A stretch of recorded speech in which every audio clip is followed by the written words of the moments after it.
Jonas Whitmore's dress shoes tapped against the bluestone path leading to the porch, each step a metronome of denial. The Charleston sky had just begun to soften from black to indigo. A new morning. Quiet. Too quiet. He reached the front door and slid his key into the lock. It didn't turn. He tried again, slower this time, eyebrows folding. Click. Nothing. A third time, more forceful. Still nothing. He stepped back and blinked at the door as if it had personally betrayed him. The porch light was off the windows, dark. A silence clung to the house, not the sleepy kind, but a hollow, watchful kind. He hadn't called ahead. He thought he didn't need to. His gaze flicked toward the window that looked into the nursery. Empty. The rocking chair was gone. The bassinet, the mobile, even the baby monitor on the shelf missing. His mouth opened slightly, but no sound came. Just the creak of the wind as it brushed past the palmettos lining the front lawn. Jonas pulled out his phone and dialed Claire. Voicemail. He tried again. Straight to voicemail. His thumb hovered, then tapped again, calling Miranda, the maid he had arranged to help Claire settle in after Silas was born. No answer. A familiar pressure wrapped around his chest. Not panic. Not yet. More like unease dressed in pressed linen. His jaw tightened as he walked toward the bay window, the one facing the dining room. Claire always left her laptop open there, half-finished orders from brides who wanted peonies flown in from California. It was still there. Open. The screen cast a faint white glow in the dim room. On the keyboard sat a piece of paper folded once, his name written in Claire's script. He knocked on the glass sharp and fast, hoping the motion sensor light would flick on. It didn't. He peered inside. A wedding photo had been removed from the mantel, her favorite mug gone from the counter, Silas's baby bottles no longer drying by the sink. The entire room had been erased of life, but left perfectly clean. Too clean. The front porch creaked behind him. He turned quickly, just wenned. For the first time in years, Jonas felt unwelcome in his own home. He pulled out his key again. The same one he'd used every day for 5 years. Still nothing. He looked down. A small square of familiar silver glinted beneath the edge of the welcome mat. Claire's spare key. She'd put it back. On purpose. His pulse stuttered. He crouched, retrieved the key, and stared at it in his palm. A gesture so ordinary it stung like a slap. She wanted him to know she hadn't run. She had left. Deliberately. He unlocked the door. The smell hit him, first lemonwood polish and something else. Gone. He stepped into the hallway. The house didn't feel lived in. It felt paused. His eyes moved quickly. The baby blanket she always draped over the sofa arm was gone. The nursery door stood open, but inside it was stripped bare. No toys, no framed prints, no diapers stacked in baskets. Just a faint indentation in the carpet where the crib used to be. He called out once. Claire. Only the echo of his own voice answered back. His hand brushed the note on the dining table. He hesitated before unfolding it. It wasn't long. You knew. And now I do too. Don't call. The paper trembled slightly in his fingers. Not from wind, from him. He pulled out a chair and sat slowly as if gravity had changed its rules. The open laptop next to him displayed browser tabs like small Ghost's joint bank account hotel, booking a florist order not from her shop. He closed the laptop softly. Then he saw it. A strip of cloth on the floor near the kitchen threshold. Silas's hospital bracelet. Tiny. White. Still curled. He stood abruptly, too fast. Heart thudding now. He walked to the fridge and opened it. Empty. Not just cleaned out, scrubbed. Claire's list of feeding times for Silas was gone from the freezer door. the magnet still there holding nothing. Jonas stepped back, blinking. It was like she'd never lived here. But she had. The smell of lavender from her side of the bed always lingered in the hallway. The little way she left post-its on his razor charging dock. The hum of the baby monitor buzzing next to her when she fell asleep mid-feed. Now all of it gone. He sat back down. He needed answers. He needed control. He called his mother. It rang, then went to voicemail. He didn't leave a message. He called Miranda. It rang once, then stopped, disconnected. Jonas sat still for a long moment. He remembered the last thing Claire said before he left the night before. "Don't be too late. He slept through the night. You won't want to miss that." He hadn't responded, just kissed her cheek, checked his cufflinks, and smiled the way he always did when he was already late. She hadn't asked where he was going. She didn't have to. Jonas pulled his hands through his hair and leaned forward, elbows on his knees. The house creaked as the morning light edged through the shutters. The old Charleston homes had their own sounds, wood adjusting, pipes shifting, but this one had fallen silent. The kind of silence that echoed. He hadn't just lost his wife. He'd lost the version of her who still waited. And that version wasn't coming back. Not now. Not after Miranda. Not after the receipts. Not after the look Claire gave him a week ago, when he told her he'd have to miss Silas's checkup because a client meeting couldn't be moved.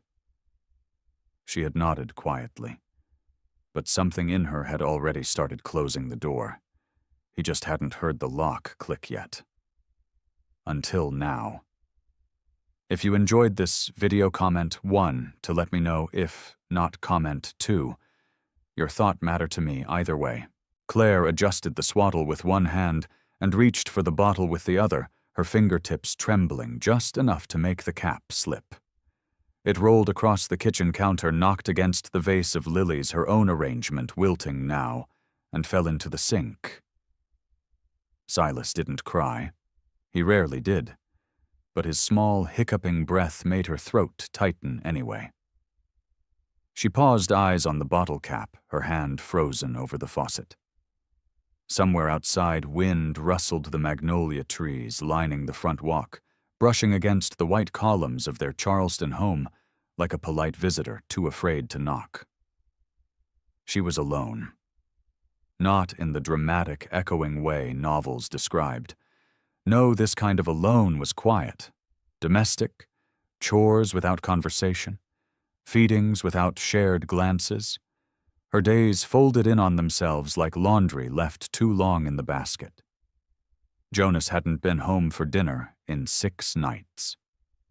She told herself he was overwhelmed, that the baby had come early, that his firm's end-of-quarter reports really were that demanding. But deep down, somewhere between her ribs and her gut, something didn't sit right. Claire took the bottle-fed Silas slowly, then placed him on her shoulder, patting gently as his tiny body curled against her collarbone. She moved toward the nursery, pausing by the guest room on the way. The door was slightly ajar. It hadn't been yesterday. Inside, a suitcase leaned neatly against the armchair. A navy scarf, definitely not hers, was folded on the dresser. Miranda had arrived 2 days earlier. Jonas had insisted. "You need rest," he said, pouring wine she hadn't asked for. "She's experienced, comes highly recommended. And she's discreet." Discreet. Claire had smiled politely, not wanting to argue. Not when she still winced sitting down, not when Silas had barely learned to latch. Not when Jonas's tone made it clear it wasn't a suggestion. Miranda was young. Early 30s, maybe. Southern accent, soft as chamomile tea. She wore crisp uniforms and always tied her hair back in a braid that never unraveled. Efficient, predictable, almost too perfect. Claire pushed open the guest room door a little wider. A scent drifted out, light, expensive, unfamiliar. She didn't recognize it, but she had smelled it before. On Jonas's collar last week, on Silas's blanket yesterday. Claire's heartbeat slowed in that strange, steady way it did when her mind raced faster than her body could follow. She stepped back. Downstairs, the front door opened. Claire Jonas's voice floated in warm casual, like he had just returned from picking up groceries, instead of disappearing for another night without explanation. She stayed still a second too long. Up here, she finally called settling Silas back into the crib. She smoothed his hair gently, kissed his forehead, and whispered, "I'll be right back," like she always did. Like she always hoped she could be. She met Jonas halfway down the staircase. He was smiling. Jacket slung casually over one shoulder. Shirt unbuttoned at the collar. The look of a man coming home to be admired. "You look tired," he said, brushing a kiss across her cheek before she could pull away. "I ran into your mother's friend at the gallery downtown. She asked about the baby." Claire folded her arms. "I haven't been downtown in 2 months." Jonas shrugged. "You've had your hands full." He stepped into the kitchen, loosening his tie. "Miranda's been a lifesaver, hasn't she? She's efficient. You don't like her." He poured himself sparkling water, as if the question was just polite banter. Claire tilted her head. "How well do you know her?" Jonas chuckled, sipping. "She came highly recommended. May said her club friend used her after a surgery. She caught that. Not someone you know through work, no." He didn't hesitate, but it was too smooth. Why, Claire's eyes flicked to the sink, then to the bottle-drying rack. Only 2 of Silas's were there. She had washed 3. "I found a bottle on the nightstand in the guest room." Jonas paused. His back straightened, but his face didn't change. "She's helping with night feeds," he said. "You said yourself you're exhausted." Claire stepped closer. "Did you give her my perfume?" "What, it's the same scent. The one you bought me last year for our anniversary." He looked confused for exactly 1 second too long. Then smiled. "You're imagining things." Claire didn't respond. Not right away. She just turned, opened the fridge, and stared at the rows of breast milk she had pumped, labeled and stored. Silent proof of all the time she had spent in that nursery alone while Jonas was working late. "Are you sleeping with her?" The words hung between them like a thread about to snap. Jonas didn't blink. "No." Claire exhaled through her nose, slow and controlled. That wasn't a denial. That was an answer with nothing behind it. "You're emotional," he said softly now, as if she were made of delicate glass. "This is a hard time. You're overwhelmed. I get it." She turned around. Something in her had cooled. "I carried Silas for 9 months. I gave birth alone. I haven't slept more than 2 hours straight in weeks. And you're asking me to trust my feelings less than your story." Jonas set down his glass. "You're twisting things." Claire didn't flinch. "Maybe. Or maybe I'm just finally seeing things." He took a step toward her. "Claire, I would never." But she'd already walked past him. She climbed the stairs slowly, heart pounding every step, echoing like a countdown. She paused at the nursery. Silas was asleep, one fist curled under his cheek. In the hallway, she heard Jonas moving around downstairs, casual again, as if nothing had happened. Maybe to him it hadn't. To her, everything had just shifted. She moved towards the guest room, pushed open the door fully, and looked around again, not just for items out of place, but for the pattern. Her eye caught it on the side table. A brochure. Midtown Palms. A boutique hotel. Upscale. Discreet. She lifted it carefully. Tucked inside was a receipt. Single room, 2 guests. Printed 3 nights ago. Claire stood in the middle of the room, holding the receipt like it was made of glass. Outside, the Charleston sky was turning from blue to a color she couldn't name. Inside, a new decision had started forming. She would not shatter. She would vanish. Silently. And he would never hear the door close. Claire stood in the guest room longer than she meant to the hotel brochure and receipt still open in her hands. The quiet hum of the baby monitor from the nursery buzzed beside her, steady, soothing like white noise covering a storm. 2 guests. That part of the paper wouldn't stop blinking in her mind like a slow, deliberate heartbeat. She placed the receipt down gently, like it might shatter, and backed out of the room. In the hallway, she caught her reflection in the hallway mirror.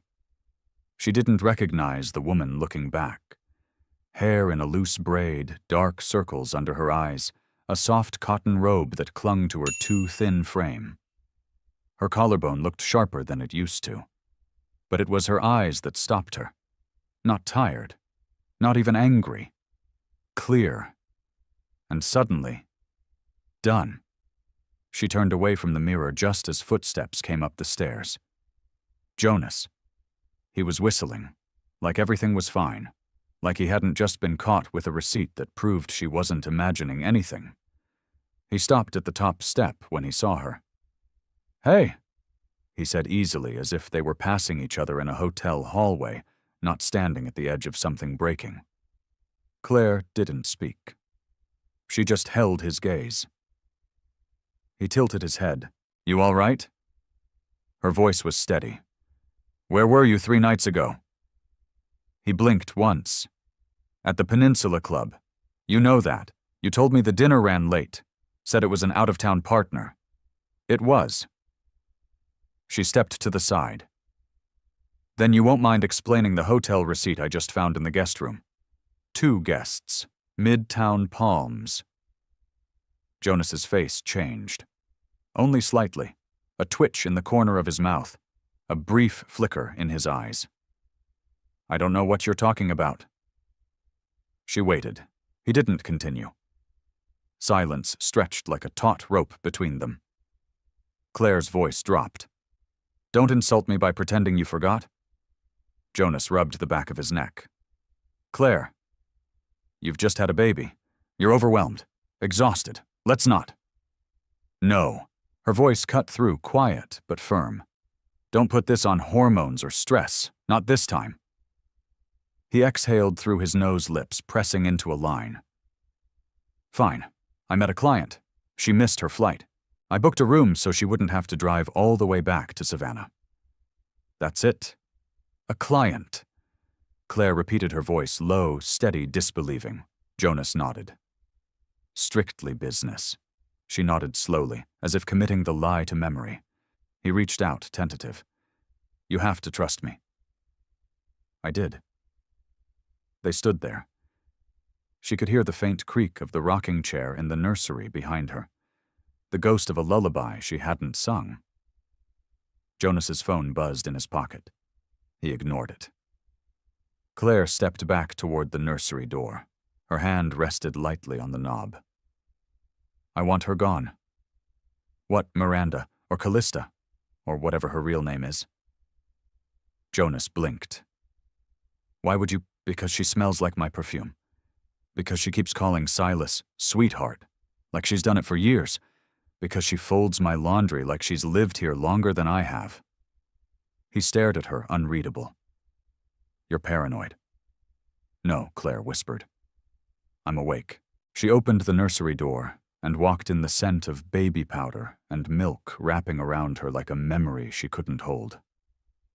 Silas stirred in his sleep, a tiny sound escaping his lips. She watched him breathe. Jonas didn't follow. He stood in the hall, then turned and walked away.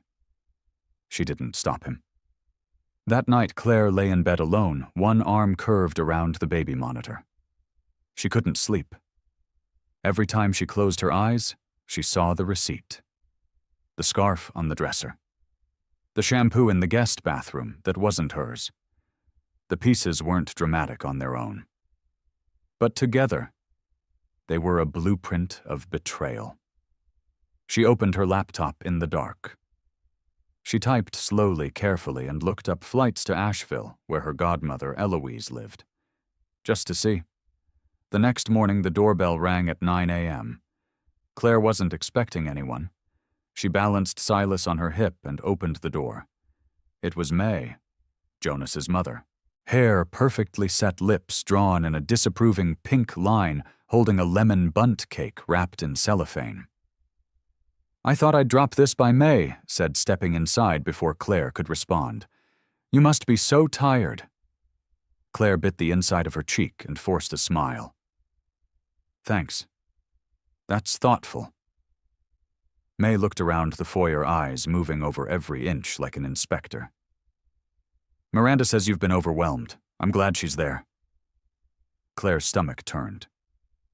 "She's not going to be here much longer." May blinked. "Pardon, I'm letting her go." May smiled thinly. "Oh, sweetheart, don't be hasty. Postpartum can make the simplest things feel impossible. You need help. I need honesty." May's expression flickered. "Well, I suppose that's between you and Jonas." Claire stepped forward slightly, adjusting Silas's head on her shoulder. "Did you recommend Miranda because of her resume? Or because she already knew Jonas?" May's face froze. Claire saw it. Just for a second. Then it vanished. "Of course not," May said crisply. "That's ridiculous." Claire nodded once. "I thought so too." She held the door open. May hesitated, then stepped back outside, cake still in her hands. Claire watched her walk down the steps in those two shiny heels, back straight, head high. The same way she carried herself at Jonas's work parties. Untouchable. Teflon. Claire closed the door slowly, the click echoing through the foyer. Silas stirred. She kissed the top of his head. That evening she packed the first bag. Not everything, just the essentials. Diapers, clothes, copies of important documents, a folder with screenshots, passwords, and account records. She placed it under the crib. Jonas didn't come home that night. Miranda didn't come upstairs. And Claire didn't cry. She just waited. Because the storm had already passed. Now came the quiet. And in that quiet, she would find her way out. If you enjoyed this video, comment 1 to let me know. If not, comment 2. Your thought mattered to me either way.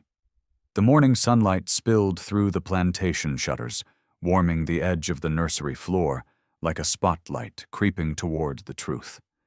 Claire sat on the carpet beside Silas's bassinet, cradling a cup of tea she hadn't touched. Her eyes were locked on the drawer across the room, the one where she'd tucked the folder last night. Screenshots, bank statements, flight confirmations, evidence. Silas shifted in his sleep, one tiny hand fluttering up to his cheek, then settling again. She exhaled slowly. Even now, watching her son sleep so peacefully, the weight pressing against her chest didn't ease. Her phone buzzed once. Jonas. Missed call. No message. No explanation. Not a single word since yesterday. She didn't call back. Instead, she stood, crossed the room, and pulled open the drawer. She placed the untouched tea beside the folder, then carefully flipped it open. Everything was still there. And still not enough. She needed something more than financial records. Something he couldn't talk his way out of. Something no one could explain away. Her eyes flicked towards the hallway. Miranda was still here. Downstairs. She could hear the faint clink of dishes being stacked. The quiet hum of a song, familiar but distant. Claire pressed her fingertips to her temple. Where had she heard that melody before? Then it hit her. Jonas used to hum it when they cooked together. Back when she still believed him. Before he started coming home later. Before he stopped looking at her with anything behind his eyes. Now Miranda was humming it, as if it were hers. Claire walked downstairs, slowly barefoot, her robe tied tight. She found Miranda in the kitchen, unloading the dishwasher. Everything about her was composed. Fresh braid, neatly pressed uniform, a silver locket glinting at her collarbone. Claire's voice was calm.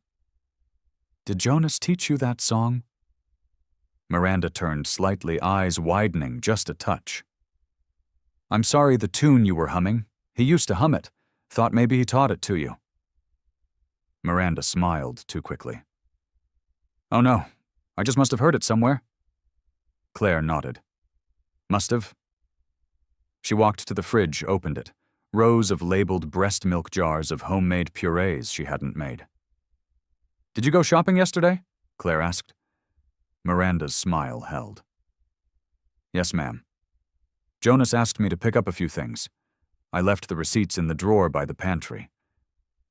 Claire shut the fridge softly. "I didn't authorize that purchase." Miranda's eyes narrowed just enough for Claire to catch. "I thought I was helping," she said, voice smooth. Claire stepped closer. "Do you always help yourself to other people's lives?" The shift in Miranda's face was small but unmistakable. A flicker. A flash. "I'm not sure I understand the question." Claire smiled, but it didn't reach her eyes. "Let me make it simpler." "Do you love him, Silence?" Miranda blinked, then looked away. That was enough. Claire didn't need a confession. She had the truth. "Thank you for your help," Claire said quietly. "You can finish up today. I've decided I no longer need your services." Miranda's mouth opened, then closed. Her hands tensed slightly around the dish towel. "I don't think Jonas will. This isn't his house," Claire said softly but clearly. "Not anymore." Miranda's expression froze. Her words caught somewhere between apology and defense. Claire didn't wait for either. She turned, walked out, and closed the door to the nursery behind her. Later that afternoon, Claire took Silas to the pediatrician for his scheduled visit. It was their first trip alone. No Jonas, no assistant. Just mother and son wrapped in the soft silence of a Charleston afternoon. The waiting room was empty, except for a woman thumbing through a bridal magazine and a receptionist humming along to the radio. Claire filled out the forms, rocked Silas gently, and waited. Claire Whitmore, the nurse, called. Claire stood, followed her into the exam room. While Dr. Patel ran through his usual checks, Claire tried to focus. Silas weighed a little more. His grip was stronger. He looked up at her now, following her voice. "You're doing great," Dr. Patel said kindly. "First-time moms usually second-guess everything. But he's healthy, happy. You're doing a good job." Claire swallowed hard. "Thank you." He paused. "You don't believe that, do you?" She blinked. "I want to," she whispered. The nurse gave her a reassuring smile before stepping out. Claire adjusted Silas's onesie and kissed the top of his head. On her way out, something near the reception desk caught her eye. A gift basket, lavender wrapping, a plush elephant, a congratulatory card that hadn't been sealed. Claire didn't mean to read it, but her eyes landed on the signature. JW, her breath caught. She glanced at the clipboard beside it. The name on the patient sheet read, C. Maris, Miranda. Claire stared at the basket. Her heart beat louder. She reached for the edge of the counter and steadied herself. She turned to the receptionist. "Sorry. That's a beautiful gift." The receptionist smiled. "Oh, that was picked up yesterday? Patient had a minor outpatient procedure and her partner sent that ahead of time. Sweet, right?" Claire nodded slowly. "Sweet." She walked back to the car, her knees slightly weak, buckled Silas in with shaking hands. She slid into the driver's seat and sat there. The truth wasn't sharp. It was soft, slow, like water wearing down stone. This wasn't just betrayal. It was a future being built without her. Back home, Claire placed the baby in his bassinet. She stared out the window for a long time. Then she opened her laptop. Typed slowly. Storage unit, invoice, Midtown Palms, Maris. She pulled up the joint account statement. One transaction stood out. A wire transfer to an LLC she didn't recognize. C. Maris Services. Claire leaned back in her chair. That wasn't a payment. It was a partnership. And she wasn't in it. She closed the laptop, walked to the nursery, picked up Silas, held him close. Not here, she whispered more to herself than to him. Not anymore. The wind rustled again outside. This time it didn't sound like a visitor. It sounded like permission. Claire drove along the marsh-lined road toward West Ashley, the baby mirror reflecting Silas asleep in his car seat behind her. His tiny chest rose and fell beneath the soft knit blanket her mother had mailed from Tennessee, the one with stitched stars she hadn't yet washed. She gripped the steering wheel tighter, trying not to let her thoughts spiral again. But they did. The gift basket, the initials on the card, the procedure Miranda No Callista had last week.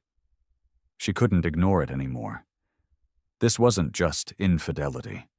Jonas hadn't stumbled.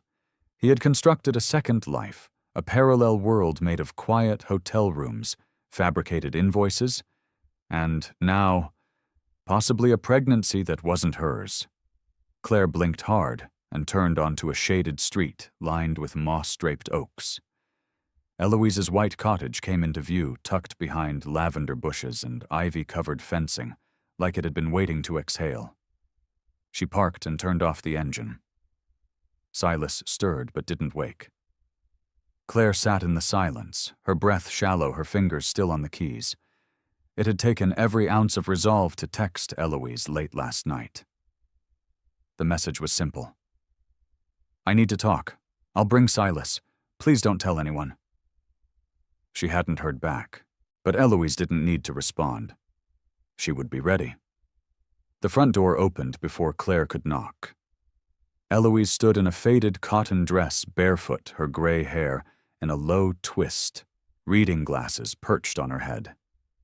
Well, she said, voice low, you look like you've been holding your breath for weeks. Claire didn't speak. She just nodded. Eloise stepped aside. Bring him in. And bring your truth with you. Inside smelled of honeyed tea and eucalyptus oil. The windows were cracked just enough to let the breeze drift through warm and slow, like time didn't move the same here. Claire placed Silas in a portable bassinet in the living room. Eloise handed her a mug of tea without asking how she liked it. She already knew. They sat in matching armchairs, the space between them heavy with words unsaid. Claire broke first.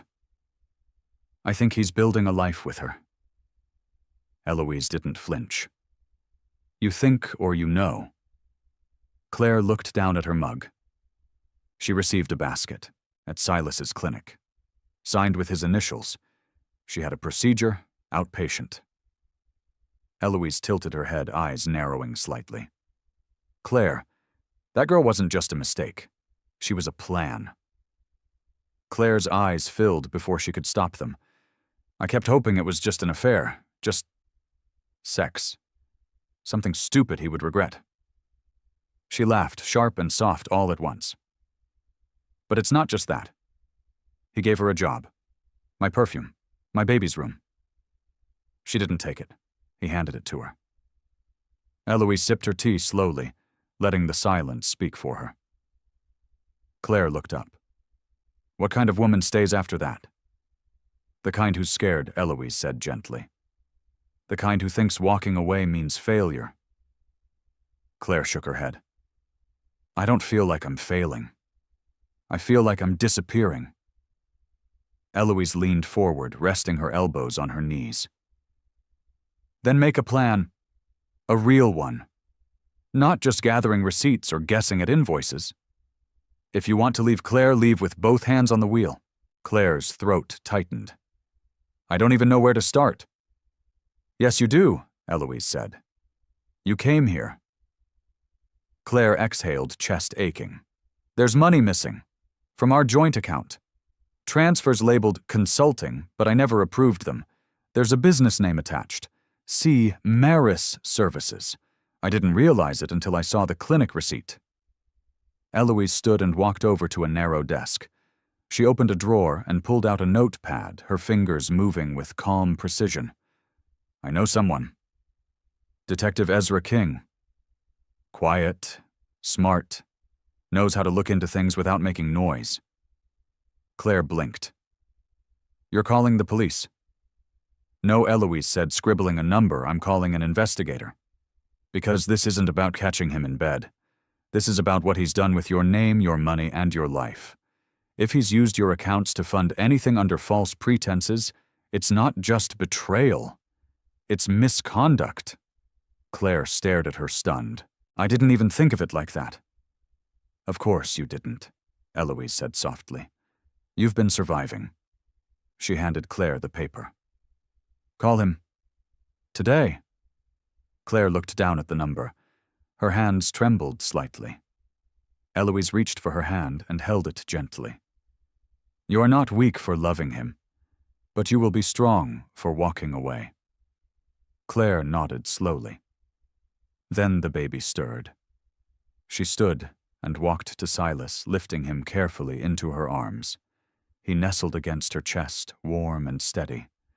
She whispered against his soft hair, I won't let you grow up thinking love means waiting for someone who doesn't come home.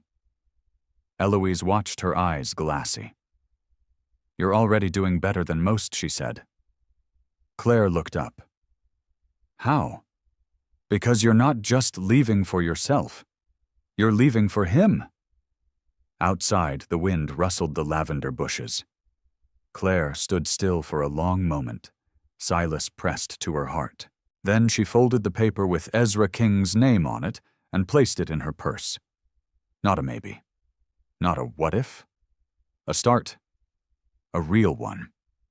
Claire stood outside the courthouse annex in Mount Pleasant, one hand shielding Silas from the sharp spring sunlight, the other gripping her phone.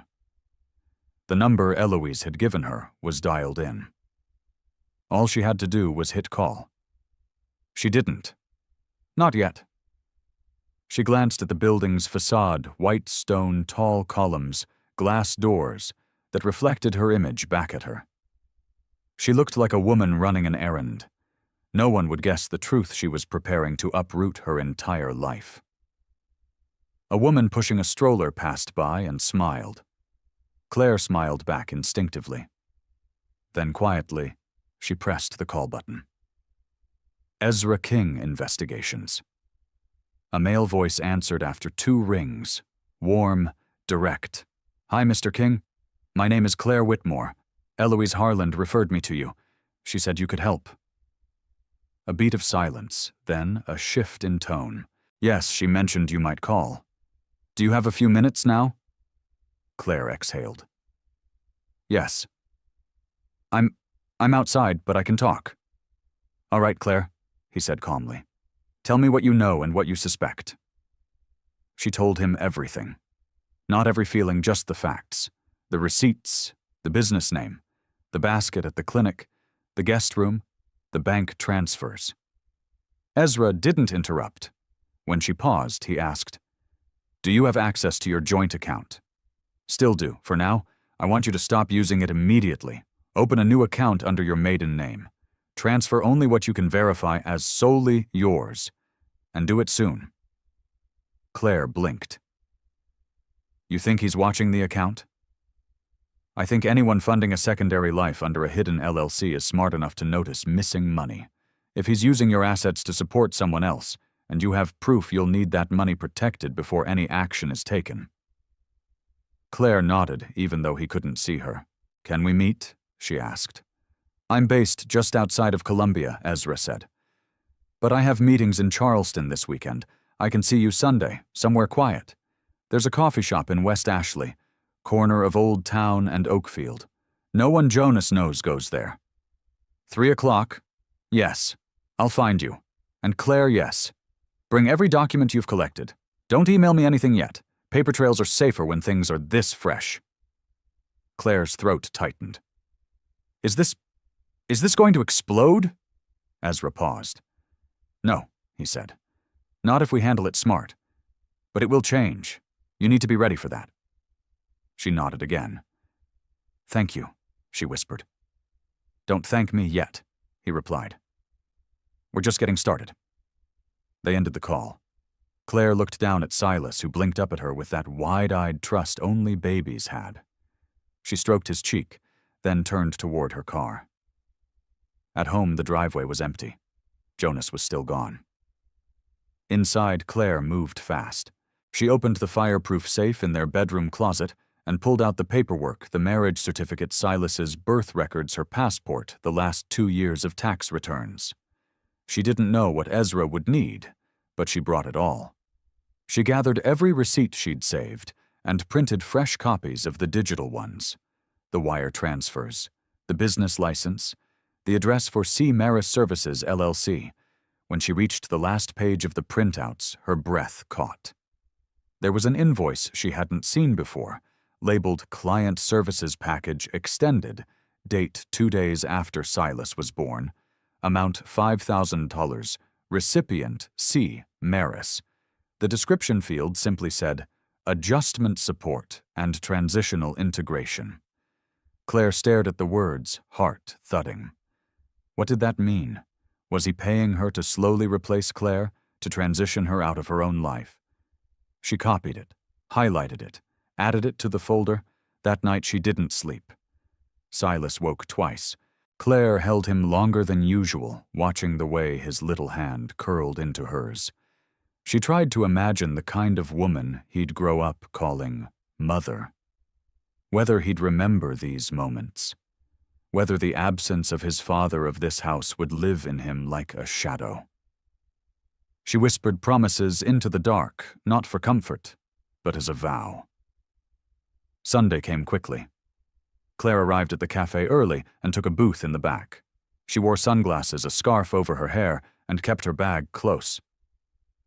Ezra King arrived at exactly 3:00. He was tall, mid-40s, wore dark jeans and a button-down with an air of quiet competence. Not flashy, not intimidating, just solid. Claire, he asked gently. She nodded.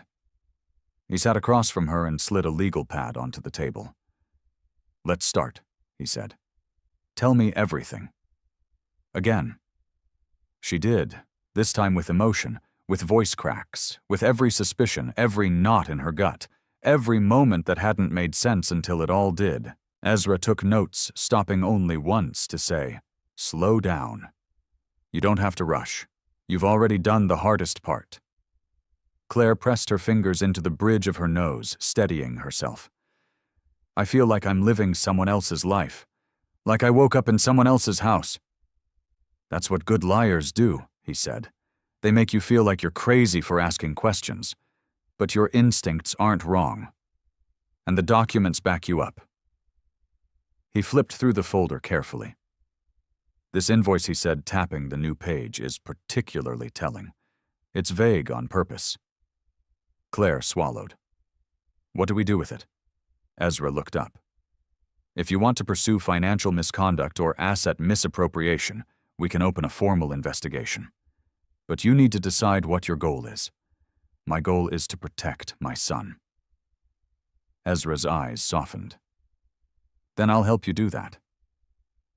They talked for another hour. By the end, Claire felt something she hadn't in weeks. Clarity. On the way home, Silas fell asleep in the car. Claire sat in the driveway a long time before going in. When she finally stepped inside, Jonas's coat was hanging on the back of the chair. He was home. From the hallway, she could hear the shower running upstairs. Claire walked into the nursery, laid Silas gently in the crib, then sat down in the rocking chair. Her phone buzzed. A text from Ezra. One more thing. If he senses you're preparing to leave, he might move fast. Be ready. Quiet is your greatest weapon right now. Claire stared at the message. Then she deleted it. She looked over at Silas. "I'm almost ready," she whispered. "But not just yet." The morning light cut through the shutters in thin, perfect lines falling across the nursery rug, like ribbons of quiet pressure. Claire sat on the floor with Silas guiding his tiny hands across a soft fabric book. He made sounds, little babbles that didn't mean anything yet, but still carried more honesty than most of the conversations in the house. Downstairs, she heard the clink of a mug against marble. Jonas was awake. She didn't move. Not right away. Not until she heard the soft thud of the refrigerator door closing. It was always like this now. Soundtracking time. Every drawer opened, every shoe against the tile. It all told her where he was, who he might be messaging, and how much longer until he would ask her to smile like nothing had happened. But this morning, he didn't come upstairs. Instead, her phone buzzed. "Jonas lunch today, just us, need to talk." Claire stared at the message. No subject line, no apology, just need to talk. She picked up Silas and kissed his forehead. "Today," she whispered, "we'll listen. But we won't forget." She responded simply, "Okay. 12:30, Magnolia and Vine, public place, neutral, familiar. Not the kind of place he could twist things or act out a script." At 12:15, she stood outside the cafe, arms crossed, the warm breeze teasing the hem of her linen blouse. Jonas pulled up in his silver sedan, right on time. His sunglasses reflected the sky, not her. He got out, walked around, and gave her a smile like they were still married in the way that mattered. "You look good," he said. Claire gave a tight smile. "Let's go in." They sat at a table near the back, away from the windows. Menus opened, then closed. He didn't ask what she wanted. Instead, he leaned forward, fingers laced together like he was about to negotiate a merger. "I think we've hit a rough patch," he began. "But I believe in us." Claire blinked. "A rough patch, I mean," he continued. "You've been distant. You've shut me out. And I know I've made mistakes working late, not helping more with the baby. But that's not a reason to throw everything away."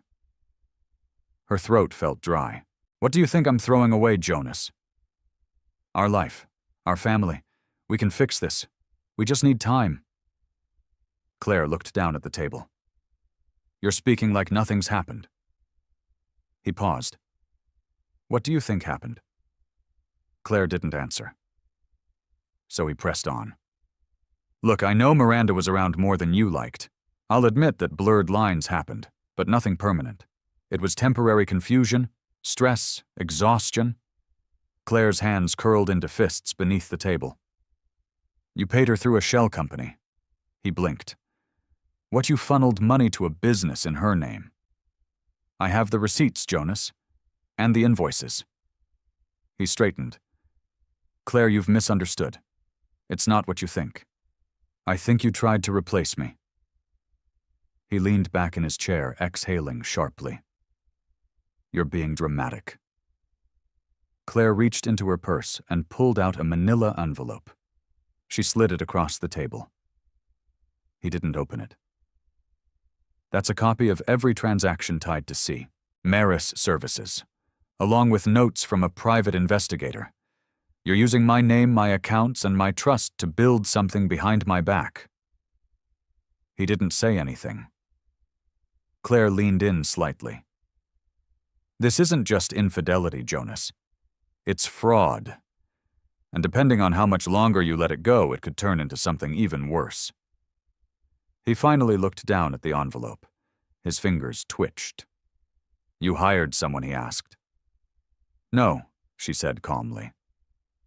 "I protected myself." He stared at her like she was someone he couldn't quite place, like a painting that looked familiar but didn't hang where he expected. "You're not who I married," he muttered. Claire's voice didn't waver. "You're right. I'm the woman who grew up while you were playing pretend." They sat in silence. Then Jonas cleared his throat. "What do you want? I want to leave quietly. No custody battle, no courtroom spectacle. I want primary custody with scheduled visitation. I want full access to the accounts that belong to me. And I want you to sign everything before I file anything official." He laughed once. Short. Bitter. "You think you can dictate terms I'm not dictating?" Claire said softly. "I'm giving you an option." She stood slipping the strap of her bag over her shoulder. "I'll give you until Thursday." He stood too, voice lower now. "You're serious about this. I've never been more serious about anything in my life." Jonas didn't follow her out. She walked to the car, slipped inside, and finally let her hands shake. Later that afternoon, as the sun started to dip, Claire rocked Silas to sleep. Her phone buzzed again. "Ezra, I made progress. Something you need to see. Private, face-to-face. Tomorrow." She stared at the message, heart skipping. "Claire." "Yes." "Tell me where. I'll be there." She looked down at her son's face, his lashes fluttering against his cheeks. He didn't know any of this. He didn't know the world was changing under his feet. But he would grow up knowing one thing. His mother didn't run. She rebuilt. Claire sat at a two-top near the back of King Bean Cafe, her eyes shifting between the door and the baby monitor app on her phone. Eloise was watching Silas for the afternoon. Claire had almost canceled this meeting 3 times that morning, but something in Ezra's voice yesterday, calm, serious, measured, had told her not to. At exactly 2 Soters, Ezra walked in. He didn't wave. Just scanned the room, nodded once when he saw her, and moved with a quiet confidence that settled something in Claire's chest. He slid into the chair across from her, placed a slim file folder on the table, and set his coffee down like this was any ordinary Tuesday. But it wasn't. Claire sat forward, hands folded, knuckles white. "What did you find?" Ezra looked at her, eyes steady. "Jonas has been shifting money through 3 LLCs. One is the Maris shell you found. The other 2 were harder to trace. They're under dummy directors, but the address for both leads back to a P.O. box in Charleston, registered in your name." Claire's mouth went dry. "I never signed for that." "I know. I checked the signature on the file. It's not yours. But it's close." He slid the folder toward her. "You're listed as a managing partner for both. If we can prove forgery, that's grounds for not just financial misconduct, but criminal charges." Claire's heart beat faster. What was he moving money for? Ezra opened a second page. One of the accounts is paying monthly rent on a property outside Beaufort. The other is covering personal expenses, furniture, travel, medical services. All billed to a domestic support budget. Claire stared at the phrase. Domestic support. He had built another home. Ezra leaned in. "Claire, there's more. The woman Callista Maris. She's not just an employee. She's named as an authorized signatory on one of the accounts. She's been receiving direct deposits, but also, she filed for business reimbursement." "For what?" Ezra hesitated, then flipped another page. "Prenatal vitamins, doula consultations, and something else, an OB/GYN visit in her name. Just one. 2 months ago." Claire's stomach dropped. "Is she pregnant? I can't confirm that yet, but the appointment suggests she was at least exploring it." Claire sat back in her chair, her chest hollowed by the weight of it. Her hand went to her own stomach instinctively. "He was building a new family," she whispered. Ezra didn't answer. There was nothing to say. She pressed a hand to her eyes, blinking fast. "I'm sorry. I didn't think I'd react this way." Ezra shook his head. "Claire, this isn't about pride. You've been lied to, used, strategically. This was never about love. This was about control." Claire swallowed, voice thin. "I feel like my marriage was a business deal I didn't know I signed." Ezra nodded once. That's exactly what it was. She sat in silence for a long moment, the sounds of the cafe humming around them, laughter from the barista, a spoon tapping porcelain, life moving on untouched. "I need to leave," she finally said. "I need to disappear before he knows what I know." Ezra's voice was low. "Do you have a plan?" Claire nodded. "I've been slowly moving money into a new account, only small amounts. I found a short-term rental outside Asheville. No lease, paid cash. I filed for Silas's passport and made copies of all our documents." Ezra watched her carefully. "And Jonas? He still thinks he's in control. He gave me until Thursday to cool down. He's pretending to be generous, calculating what I know." Ezra folded his hands. "Then we move before Thursday." Claire nodded, the edge of her determination hardening like steel. "Tomorrow morning," she said. "I'll leave before dawn. Eloise will drive me. I'll follow in a separate car. If anything changes, you call me. No delays, no explanations. Don't confront him again, not alone." Claire's voice caught.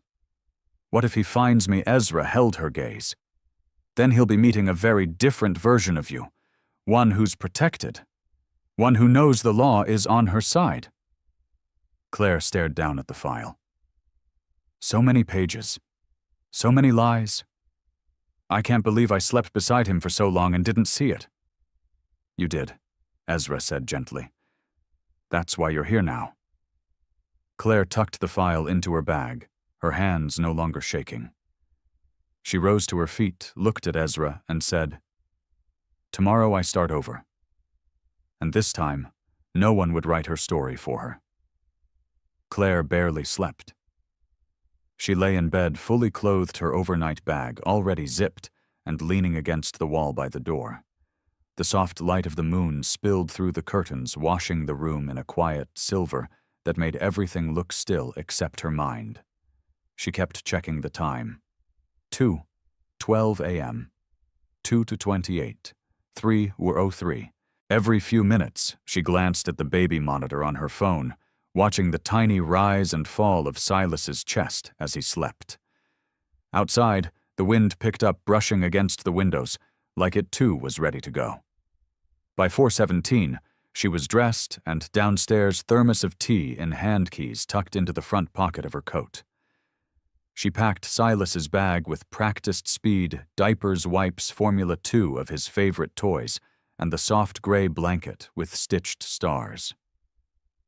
Claire moved through the house like a ghost, her steps silent. She didn't let herself stop, not even when she passed the framed wedding photo on the hallway table. Not even when she saw the edge of Jonas's briefcase peeking out from under the console. None of it mattered now.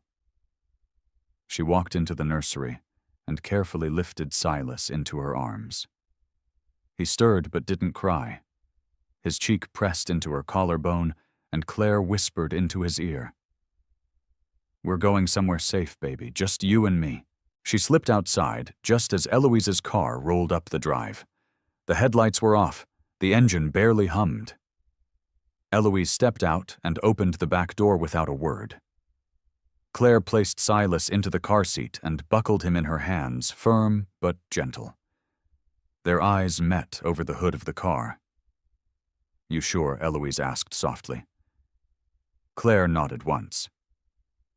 "I've never been more sure of anything." Eloise climbed behind the wheel. Claire settled in the back beside her son, clutching the bag with the folder Ezra had given her. The car pulled away from the house tires, crunching over the gravel like it was breathing for the first time in weeks. Claire didn't look back. By 6:15, they were deep into the stretch of I-26 West, the sun beginning to rise behind them.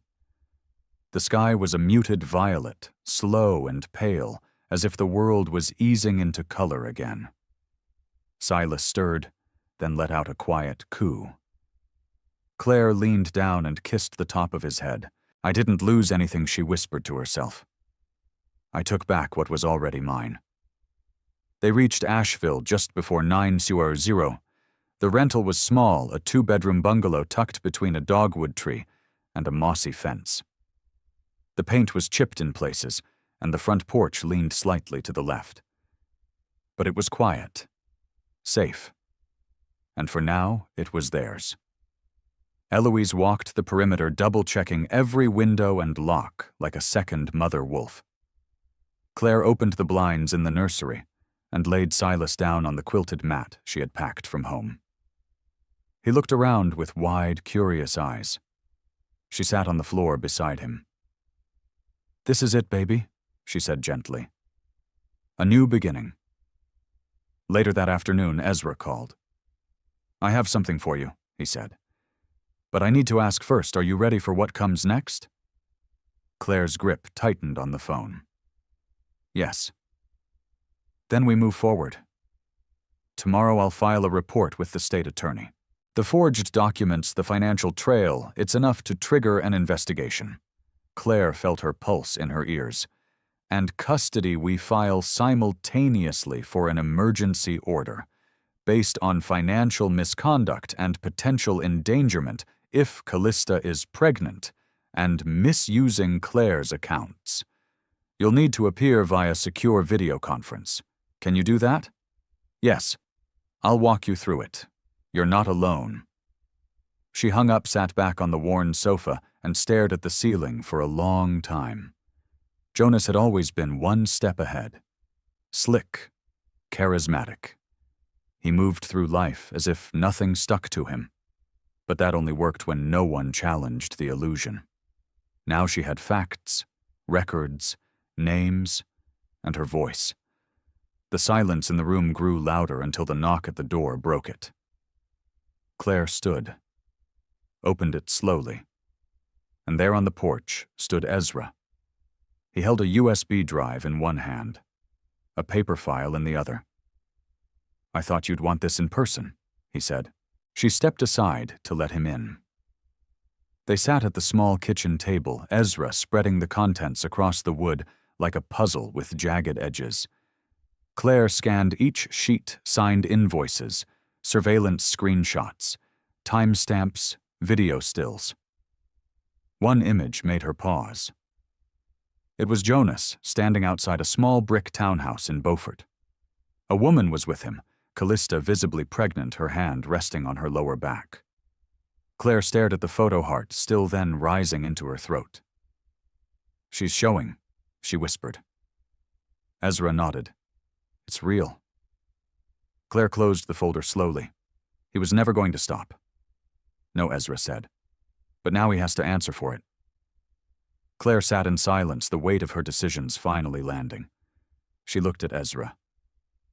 "You've done so much for me." His gaze softened. "I've watched people stay too long." "You didn't." She blinked hard, nodding. He stood, pocketed the USB, and headed for the door. But before stepping out, he turned back. "You're not just surviving, Claire. You're rewriting the ending."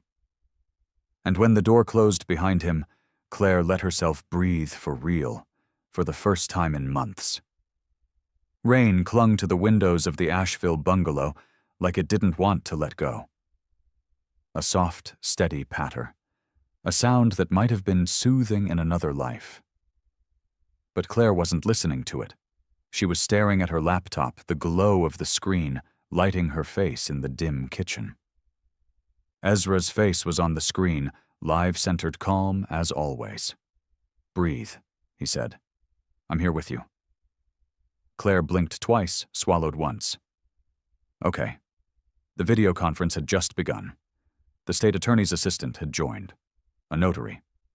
Claire's attorney piped in from Charleston, and on another line, muted but visible, sat Jonas. He looked tired. Hair tousled, shirt too crisp, smile fake. But there. Claire fought the urge to look away. "I'll start by stating the formal motion," her attorney said, voice clear.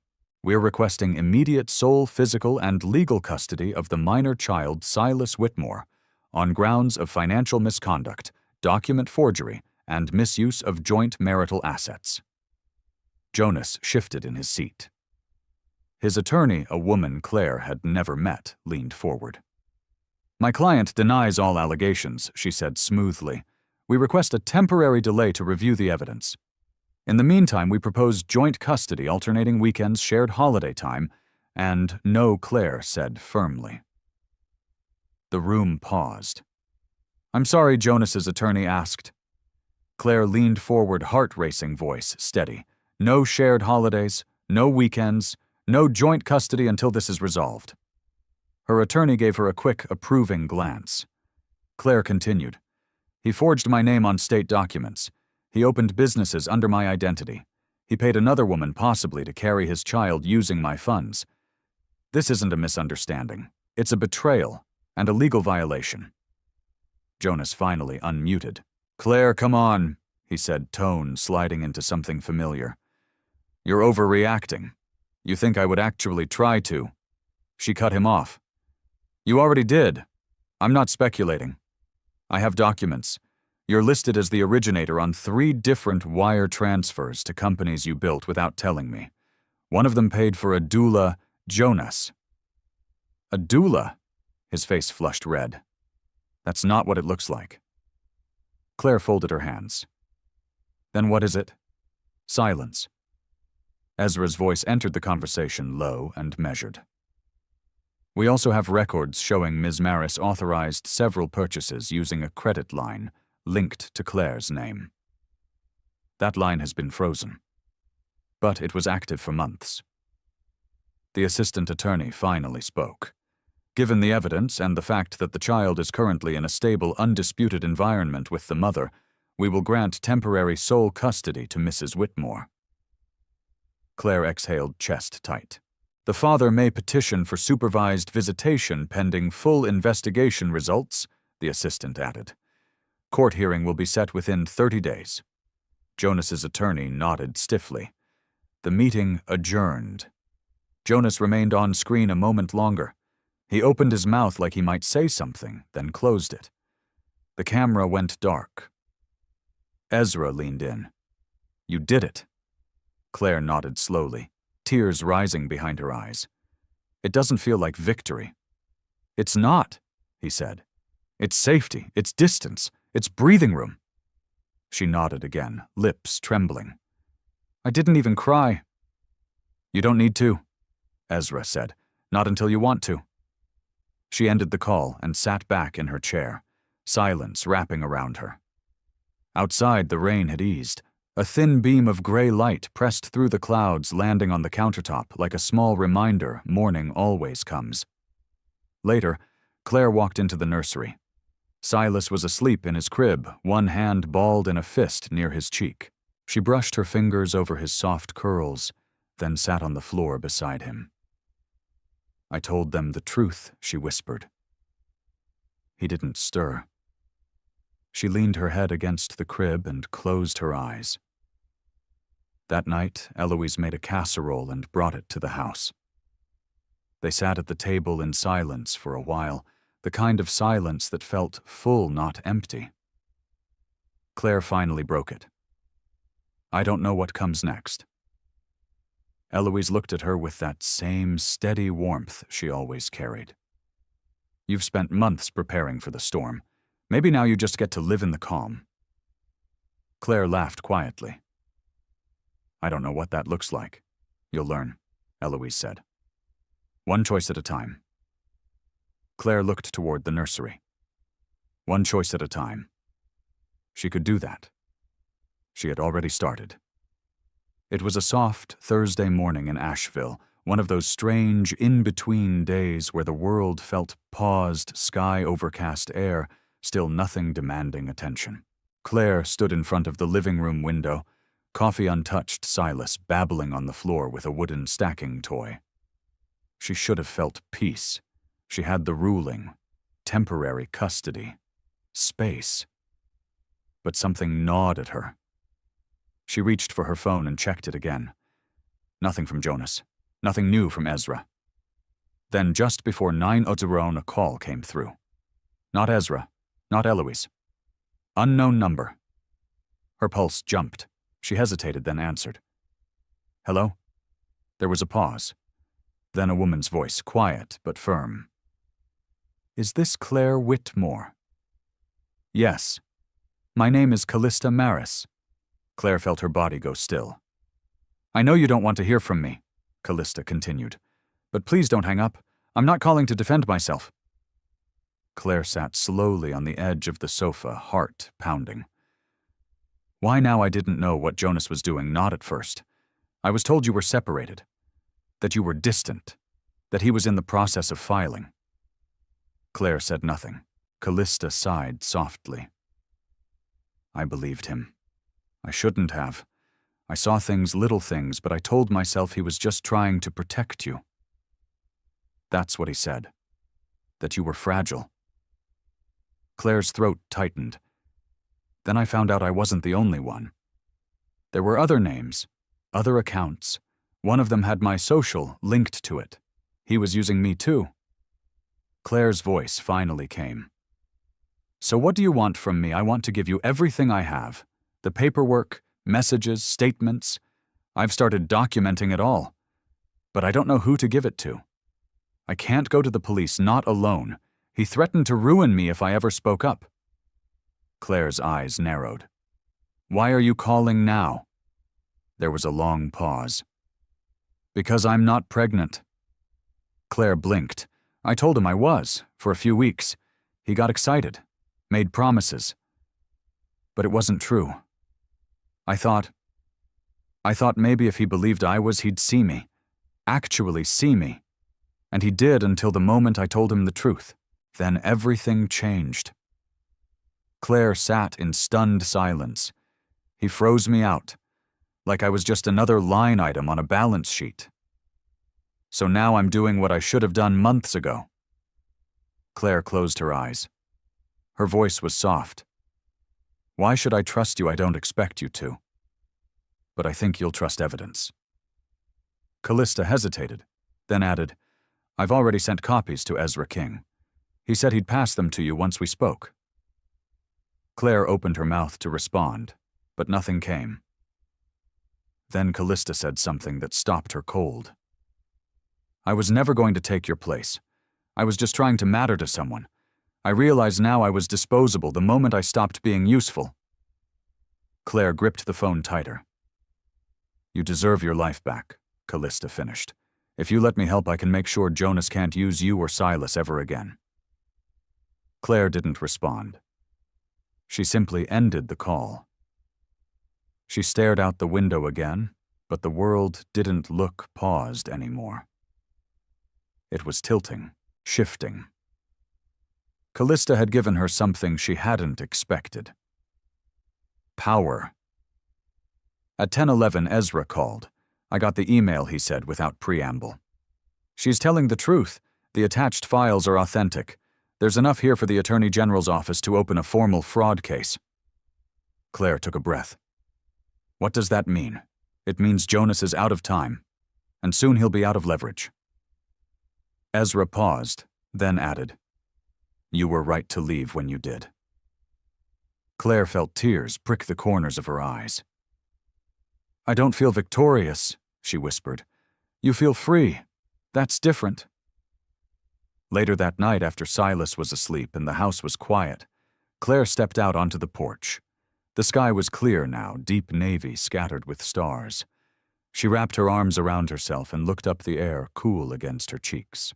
She thought about the version of herself from just 2 months ago, the one who doubted, who flinched at her own instincts, who wanted to believe that love could fix things it didn't cause. That woman was gone now. In her place stood someone who had faced a storm and chosen to walk through it rather than wait for rescue. Claire reached into her pocket, pulled out her phone, and texted Ezra. Tell the Attorney General I'll testify. No more silence. She stared at the message, then hit send. And when she slipped her phone back into her coat, she didn't feel afraid. She felt clean. Light. The truth was finally louder than the lie. The hearing room was sterile, white walls, beige carpet, rows of chairs lined with careful symmetry. But it wasn't the room that made Claire feel cold. It was the weight. Ezra sat beside her, a thin folder resting on his knee. his posture calm. Across the aisle, Jonas occupied the far end of the front row, flanked by his attorney. He wore a navy suit that looked like armor, his expression unreadable. He didn't glance in Claire's direction. She didn't need him to. She wasn't here for him. The Assistant Attorney General entered and took her place at the head of the room. She was young, sharp eyes, moving with speed and precision. Claire admired that. She wanted to be like that, focused, unshaken. We're here for the preliminary fraud review hearing regarding the joint financial records of Jonas and Claire Whitmore, as well as associated business entities. The attorney began, voice brisk. We'll hear testimony to determine whether further legal proceedings are warranted. Claire's palms were damp. She clasped them under the table and fixed her gaze straight ahead. Ezra leaned in slightly and whispered, "You've already done the hard part." She gave a small nod, though her chest felt tight. They called her name. Claire stood. Her heels made a soft, hollow sound as she walked to the front. She took the oath, sat. Then came the questions. Each one clear, measured. "Mrs. Whitmore, can you confirm your signature on these loan applications?" "No," Claire said steadily. "That is not my signature. It was forged. And do you recognize this company name?" "Yes, it was created by my husband without my knowledge. Funds from our joint accounts were routed through it. And what led you to discover this activity?" Claire inhaled slowly. "Receipts. A business card left in my son's diaper bag. Unfamiliar charges. When I began looking deeper, I found layers, transactions, property leases, purchases, all in my name, but none authorized by me." Her voice didn't shake. She thought it might, but it didn't. Then came the moment Claire knew was coming. The attorney adjusted her glasses and said, "Mrs. Whitmore, are you aware of the involvement of one Callista Maris in these transactions?" "Yes." "And can you describe your understanding of her role?" Claire met her gaze evenly. She was paid under false pretenses. Manipulated. She believed she was in a relationship with my husband. She thought I was out of the picture. When she realized the truth, she came forward with evidence. "And did you feel threatened at any point during these events?" Claire hesitated. "Then emotionally, yes. I felt erased, replaced, financially undermined, as though my life was being reconstructed behind my back." The room was still. The attorney looked up. "Thank you. No further questions." Claire returned to her seat. Ezra gave her a small nod. She didn't realize she'd been holding her breath until she let it go all at once. The remainder of the session passed in fragments. Legal terms, objections, responses. Jonas never spoke, but his jaw clenched tighter with each new exhibit introduced. Each time Ezra handed over another page, Claire saw the facade slipping just a crack, just for a second. When the session concluded, the Attorney General announced the next step: full investigation opened. Financial forensics initiated. Potential criminal charges pending review. And custody. The previous order would remain in place. Claire walked out into the hallway where the afternoon light fell through the tall courthouse windows like a soft blessing. Ezra followed her out. "Are you okay?" he asked. Claire turned to him, heart beating hard but steady.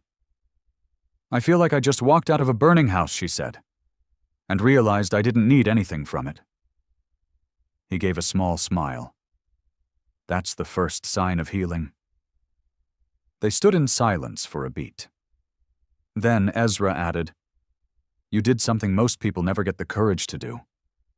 Claire looked down at her hands. They were still trembling, but for once, not from fear. From relief. "I didn't want revenge," she said. "I just wanted to stop disappearing." "You didn't disappear," Ezra said. "You reappeared." Back at the bungalow that evening, Claire carried Silas into the kitchen. The light was golden now, slanting across the floor like honey. He squealed at the sound of her keys jingling and grabbed at her sweater as she kissed his soft cheek. She whispered, "We're almost there, baby." And for the first time in months, she believed it. The air had shifted. It wasn't something Claire could name exactly, just a subtle change in the way her chest expanded when she breathed, like something heavy had been quietly lifted.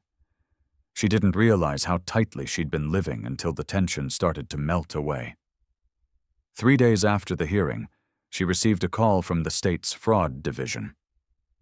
They were moving forward with formal charges against Jonas: financial misconduct, identity misrepresentation, fraud.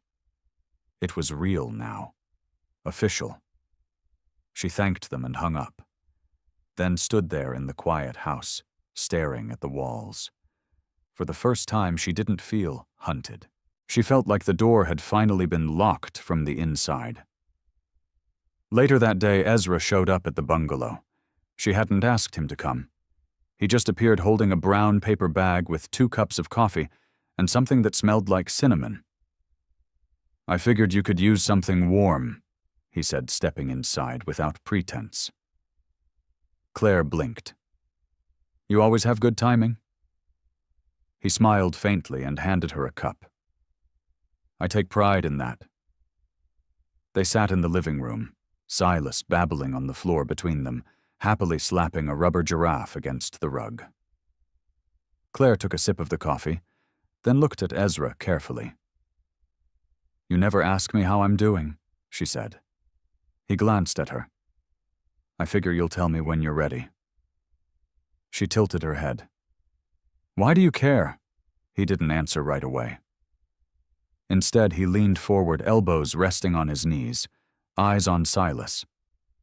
"I've worked with a lot of women who've been through what you have.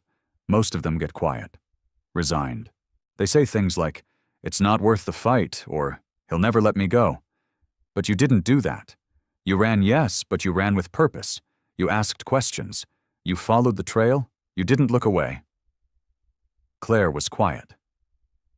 Ezra finally looked up, meeting her gaze. "So yeah, I care." Claire swallowed. Something inside her softened, dangerously close to unraveling. "Ezra," her voice caught. "Do you think people like Jonas ever really regret anything?" Ezra sat back slowly. "Maybe, but usually only after they've lost something they thought they could always manipulate." She nodded more to herself than to him. Then she said something she hadn't planned to. "He emailed me." Ezra raised an eyebrow. "When last night? Just a few lines." Said he missed Silas. That he wanted to talk. Said he was willing to let go of the past if I'd let him be a father. Ezra's expression didn't change, but something in his eyes narrowed. "Did you respond?" Claire shook her head. "Not yet. Don't. I wasn't going to." Ezra's voice softened. "You're not responsible for his healing, or his guilt." Claire leaned back against the couch.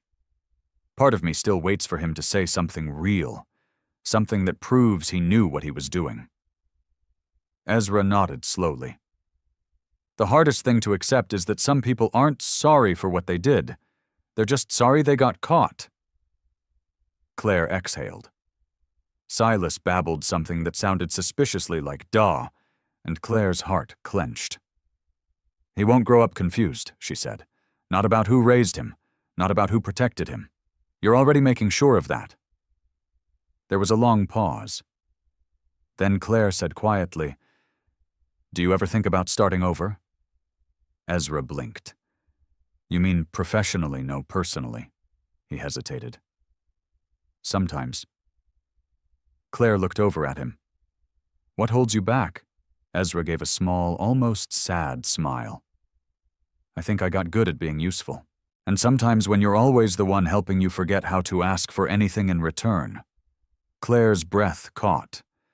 They looked at each other, and something unspoken passed between them. Not romantic, not quite, but intimate, deep, human. Claire didn't reach for his hand. He didn't move closer, but the air between them pulsed. After Ezra left, Claire stood on the porch, the sun setting in quiet gold over the trees. She thought about how far she'd come, about how close she had been to losing herself in a life built on silence. And she thought about the next chapter, the one she would write, not because she had to, but because she finally could. The past wasn't finished with her yet. But for the first time, she didn't feel like she had to fight it alone. The morning started quietly. Too quietly. Claire sat at the kitchen table, Silas cradled against her chest in a soft wrap, the rhythmic sound of his breathing grounding her. A packet of mail sat unopened in front of her. She knew what it was, the final court documents confirming Jonas's formal charges, the next steps laid out in black and white. It should have felt like relief. Instead, it felt like the edge of something deeper, something final. Her phone buzzed. A message from Ezra. "Can I stop by later? I need to tell you something in person." She stared at the screen for a long time before typing back. Of course. That afternoon, the wind picked up. Leaves danced across the porch like they had someplace urgent to be. Claire pulled Silas into his stroller, wrapped him in a knit blanket Eloise had made, and waited by the window. When Ezra arrived, she could tell something was different. Not in the way he walked still steady, still grounded, but in the way he paused at the door. Like he was carrying a truth that might shift everything. She opened the door before he could knock. "You're early," she said softly. He stepped inside. Couldn't sit with it any longer. Claire gestured toward the living room. "Do I need to sit down for this?" He gave her a rueful smile. "Maybe." They sat. Silas cooed from the corner, happily gnawing on a silicone teether shaped like a star. Ezra folded his hands and rested them on his knees. "The AG's office is moving fast. Jonas is looking at multiple felony charges. The financial ones alone could mean serious time," but Claire raised an eyebrow. But Ezra exhaled. "He's trying to negotiate." She didn't speak, just waited. "He's offering a full confession in exchange for reduced sentencing. But there's a condition." Claire's voice was calm. "What kind of condition? He wants supervised visits, with Silas, once a month." Her heart stilled. Ezra continued. "He claims he wants to repair the damage and start fresh with his son." His attorney framed it as a gesture of responsibility. Claire's face stayed composed, but inside the floor tilted. "He wants to be seen as a father," she said slowly, "even if he never truly was one." Ezra nodded. "I told the AG we'd speak with you before responding. Legally, you have every right to refuse. The current ruling stands unless you agree to amend it." Claire stood and walked to the window. The mountains sat in the distance, steady and unmoved like they always were. She watched the sky change, clouds breaking open to spill gold across the trees. "I used to think children needed both parents," she said quietly. "But now I know they need truth more than tradition. Silas deserves presence, not performance." She turned back to Ezra. "I won't sign anything that lets Jonas rewrite history in a courtroom." Ezra studied her face. "Then we won't entertain it." Claire walked back to the couch, slower this time. She picked up. Silas held him close, breathed in the warm scent of his skin. "Ezra, yeah. Do you think some people change after they lose everything?" He paused. "Maybe. But it's not the loss that changes them. It's the silence that follows. Most can't sit in it." She nodded slowly. "I sat in it," she whispered. "Every night, every time I fed Silas in the dark, every time I heard my own thoughts echo too loud, I stayed. I didn't run to distractions or new stories. I sat in the wreckage until I understood it." Ezra's voice dropped. "That's the difference. They sat in silence, the kind that felt full of words that didn't need saying." Finally, Ezra stood. I should let you rest. Claire didn't stand yet. Ezra. He paused at the doorway. Do you ever wonder what this might have been if we'd met under different circumstances? He turned slowly, eyes soft. Sometimes. She looked down. I don't know if I have room for anything more than healing right now. That's the most honest thing you could say. Claire looked up, eyes misted. Is that enough? He stepped closer, not touching her, but close enough that she felt the warmth of his presence. It's more than enough, he said. Then he left. And Claire stood in the middle of her quiet living room, holding her son, watching the wind carry the leaves away. She didn't cry. She just held on. To Silas, to herself, to the silence. And somehow it didn't feel empty at all. It was spring again in Asheville. The dogwoods had started to bloom soft white blossoms against fresh green leaves. Everything smelled like a beginning. Claire stood barefoot in the backyard, the grass still cool under her toes. Silas was toddling towards the garden box, his fingers reaching for a tomato plant just beginning to sprout. He was walking now. Not perfectly, but enough to make her laugh and chase after him more than once a day. His babbles had turned into shapes, tiny pieces of words. Mama. Da. Uh-oh. She'd waited for those sounds for months. When they came, they cracked something open inside her. She was no longer the woman who flinched when the phone rang, no longer the wife waiting for apologies that would never come. She was building something from the ground up, slow but real. Jonas's trial had gone quiet. He accepted a plea deal in the end. No grand finale, no last attempt at redemption. Just paperwork, a final ruling, and the faint echo of a man who used to believe the world would always bend to his charm. Ezra kept his promise. No contact, no courtroom requests, no surprise emails. She hadn't seen him in over a month. At first it unsettled her, his absence. But with time she understood it wasn't abandonment. It was space, a respect that said, I know you need this chapter to yourself. She'd needed it more than she'd realized. Now standing in her backyard under a sky that no longer pressed down on her, Claire felt something she hadn't felt in a very long time. Peace. Silas, she called gently. Let's not eat the garden, baby. He turned to her wide-eyed hands covered in dirt, completely innocent. Claire laughed and scooped him into her arms. That night after Silas had fallen asleep to the soft hum of the white noise machine, Claire lit a candle in the living room. Just one. Enough to give the room a warm glow. She opened her laptop, opened a blank document, and stared at the cursor blinking back at her. She typed, When I left, I didn't know where I was going. I only knew I couldn't stay. Then she stopped.